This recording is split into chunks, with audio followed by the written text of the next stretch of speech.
Well, you've talked a little bit about the central banks, right? And how the role that they're playing in de-dollarization. And one of the moves we are seeing is central banks around the world buying gold at a pace that we haven't seen in decades. So is that a response to what we're talking about? And should retirement savers be taking note of that trend that's novel? Oh, yeah. Listen, central banks are buying for the same reasons that we are, right? In many ways, they're holding US dollars, they're seeing the purchasing power of those US dollars decline, and they're looking for something that can combat that, right? It's the same thing as us, just at a much bigger level. What they are not doing is buying gold because they saw a television commercial or, because it's a hot trade, right? Central bank's job is to manage reserves. So they have to think about safety, liquidity, currency risk, long-term stability. So when they're buying gold year after year after year, retirement savers need to look at what they're seeing.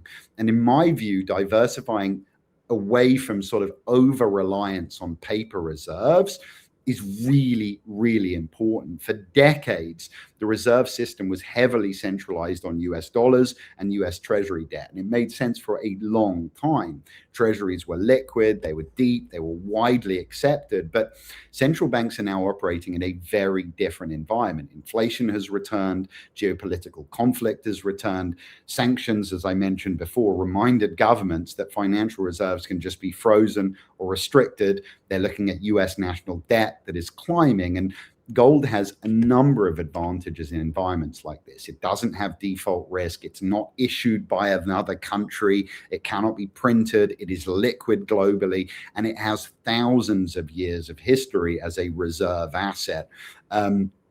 So, like I said, what applies to major central banks, it applies to us. We went through an experiment in the 1980s, and the world moved away from debt, or away from gold towards debt.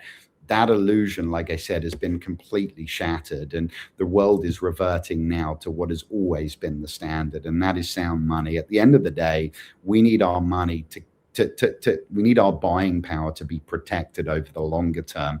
I bring you back to the example I gave you at the beginning, right? Thousands of years ago, gold bought 400 loaves of bread, and it does the same thing today. The history of currency is a history of devaluation and destruction. No currency in world history has thrived over long periods of time. It's exactly why you go to countries like China, you speak to an 80-year-old there, they understand the value of gold because they understand the fragility of currency. They've seen numerous currencies come and go.